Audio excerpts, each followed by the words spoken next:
Ayer me quedé pensando, un poco lo adelanté, bueno, mañana seguimos con esto, ¿no? Me quedé pensando cuando hicimos la entrevista con Rocco Carbone, me pareció a veces esas miradas, por lo menos a mí, esas miradas con conceptos distintos, con perspectivas distintas para leer este presente tan raro, tan desquiciado, tan manejado, ayudan, a mí me disparan, bueno, nuevas maneras de relatarlo, de narrarlo, ¿no? Cuando se nos hablaba en contra de los relatos, ¿se acuerdan? El relato kirchnerista, esto es un relato, la gente cree que es feliz, pero no es feliz.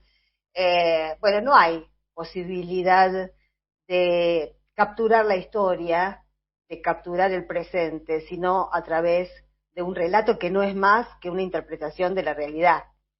Ningún pueblo ha vivido sin un relato de su pasado para entender el presente y avanzar hacia el futuro.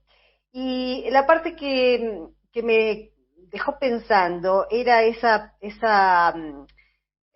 la idea de que los únicos que han prohibido en la historia reciente los dialectos, los respectivos dialectos, han sido los totalitarismos, ¿no? Pensábamos, ayer lo mencionaba Rocco, qué pasó con los dialectos italianos, le pasó a su propia madre, con Mussolini, qué pasó con los dialectos alemanes durante el nazismo, y desde luego qué pasó en la España franquista, que se prohibieron las lenguas de las diferentes nacionalidades que constituyen España. Eh, y lo asociábamos ayer con el hecho de que, bueno, Larreta ha no solo prohibido el lenguaje inclusivo en las escuelas públicas, sino que su ministra, que recordemos que estudió en un colegio nazi de Bariloche, eh, amenazó con sanciones a los docentes, a los y las docentes que, que se atrevieran a usarlo. Ya vamos a hablar con algunos docentes o algunas docentes en este programa para ver cómo es que lo están tomando.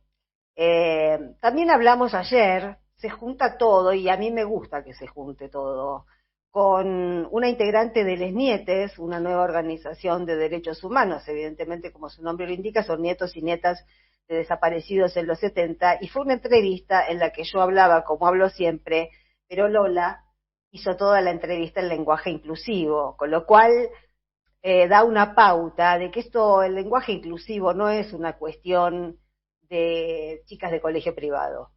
Eh, Rocco también decía que lo que está haciendo la derecha, ultraderecha en este país es eh, más viejo que el pelo, que el huevo. No sé cómo es la frase, siempre me equivoco con las frases hechas. Hay algo viejo, no me acuerdo si es el pelo o el huevo, pero que es la máxima imperial, divide y reinarás.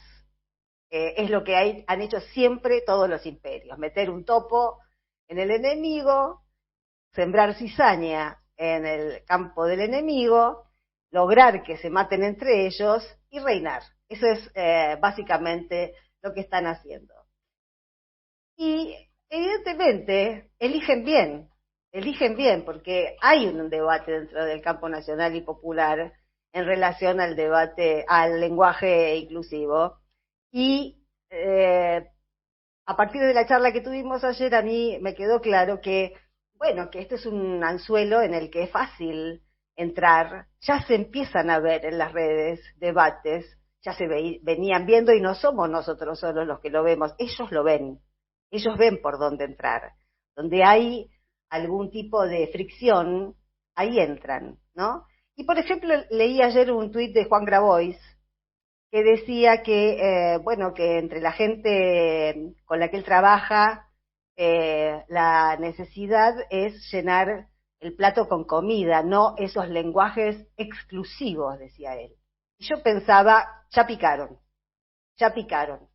Yo no contesté nada ni me meto en esos debates porque precisamente me doy cuenta que eh, llevan agua a la reta, llevan agua a la reta, porque no es que porque defendamos el lenguaje inclusivo no nos interesa ni vamos a abandonar el tema de la tierra, el techo y el trabajo, o que no nos interese el plato de comida, pero una cosa no quita la otra. Y además lo principal, me parece que es esa idea de aferrarse al común denominador que tenemos, bueno, con Grabois, por ejemplo. No hacer eje en las diferencias, sino hacer eje en las cosas y en los objetivos que tenemos en común, porque sabemos que si vuelve la derecha de la reta, no solo no se va a poder hablar lenguaje inclusivo, no va a haber comida en los platos, no va a haber niveles de pobreza como nunca hemos visto en este país.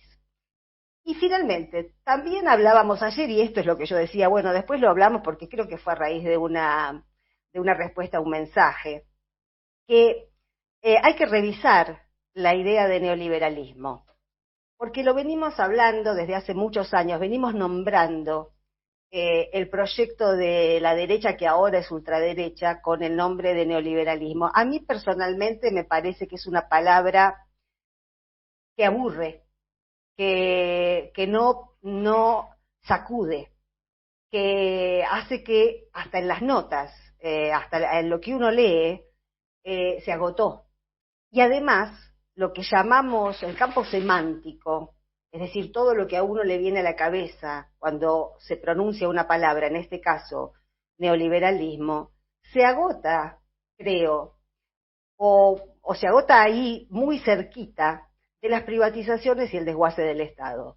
Por supuesto que la derecha ultraderecha que tenemos ahora va a querer privatizarlo todo y va a querer desguazar el Estado, ¿no? Cerrar el PAMI, cerrar, bueno, ya lo dijeron de diferentes maneras, pero lo dicen tanto Milei como Larreta, como Bullrich, como Macri, como todos ellos. El Estado solo sirve para facilitarles las cosas a los ricos, pero cuando se trata de equiparar, no sirve. Es gasto, gasto, gasto, gasto, gasto.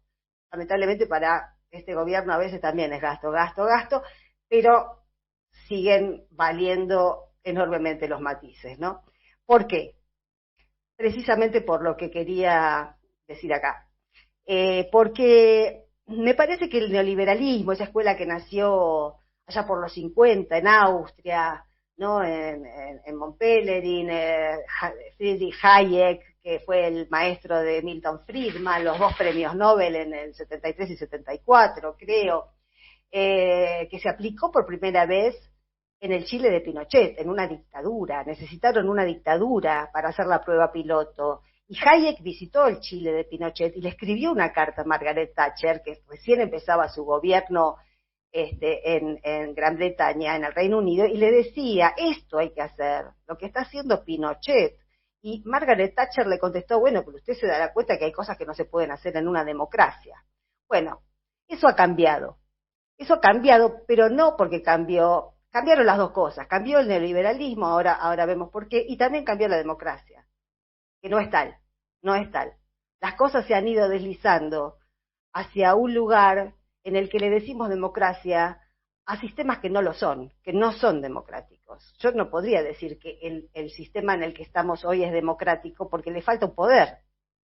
Porque ese neoliberalismo que antes se agotaba en privatizar y en desguazar el Estado, uno no tiene demasiado en mente, uno sí, pero mucha gente no tiene demasiado en mente que aquí se aplicó también en dictadura. La primera oleada neoliberal fue la de Martínez de Oz, pero fue sellada a fuego durante el gobierno de los dos gobiernos de Menem.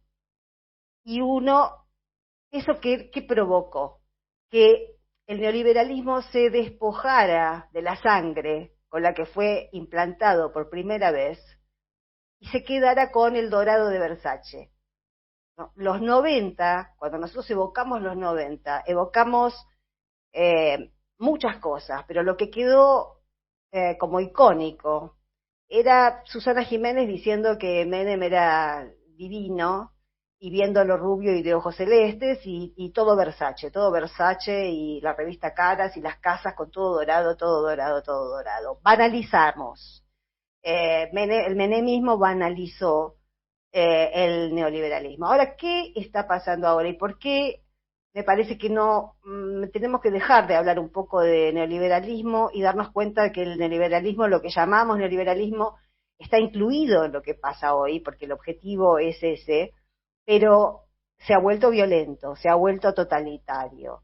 Porque, porque quienes se hacen cargo de las ideas neoliberales ahora, que bueno, es Juntos por el Cambio y de ahí para la derecha todo lo que quieran, eh, tienen un objetivo que es diferente. Están soltando a los genocidas porque obviamente el proyecto incluye violencia, pero no porque, me parece, no porque vayan a pretender que las Fuerzas Armadas den un golpe. Estamos muy lejos de eso.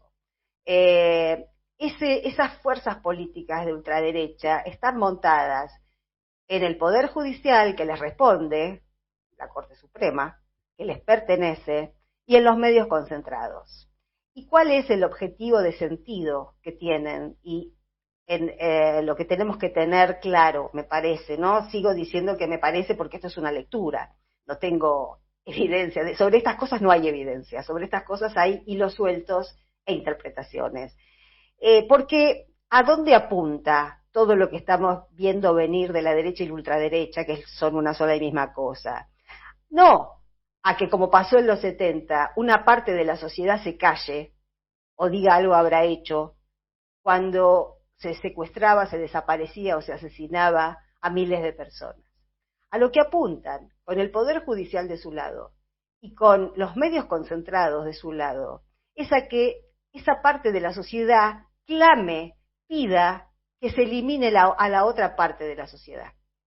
Es lo que están promoviendo, el odio que están promoviendo, es para que la violencia se apruebe, la violencia se pida, la violencia se acepte, no solo se consienta, sino que se satisfaga. Están generando ciudadanos violentos que quieren ser la parte por el todo. Toda la propuesta de Juntos por el Cambio y todas las formaciones que están a la derecha de la ultraderecha, lo que pretenden es ser la parte por el todo. Ellos son, lo vimos en el tractorazo, ellos, los ojeros, por ejemplo, son, bueno, el sumum de la violencia que si se libera, qué duda nos cabe de que va a sobrevenir sobre una parte de este país. Mientras nosotros creemos en un país en el que hay lugar para todos, ellos creen y trabajan para un país en el que solo haya lugar para ellos, para las ganancias sin límites y para eliminar a quien se oponga. Y por eso en el tractorazo también vimos muñecos ahorcados. La reta posó al lado, la reta que es la paloma, posó al lado de esos muñecos ahorcados sobre cuyas figuras estaba la foto de la vicepresidenta, de la intendente de Quilmes, del presidente también, porque ahí no hay distingos. La violencia no tiene demasiados matices. Por eso lo que promueven es un circo romano, donde la gente aplauda cuando se lincha a alguien y se lo castiga hasta morir.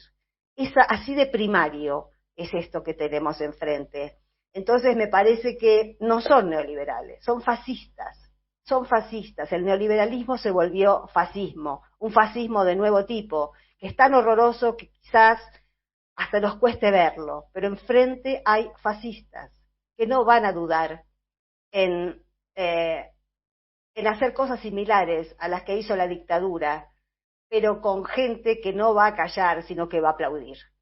Por eso, al fascismo, como decimos siempre, con el fascismo no se debate, al fascismo se lo combate. Ya venimos.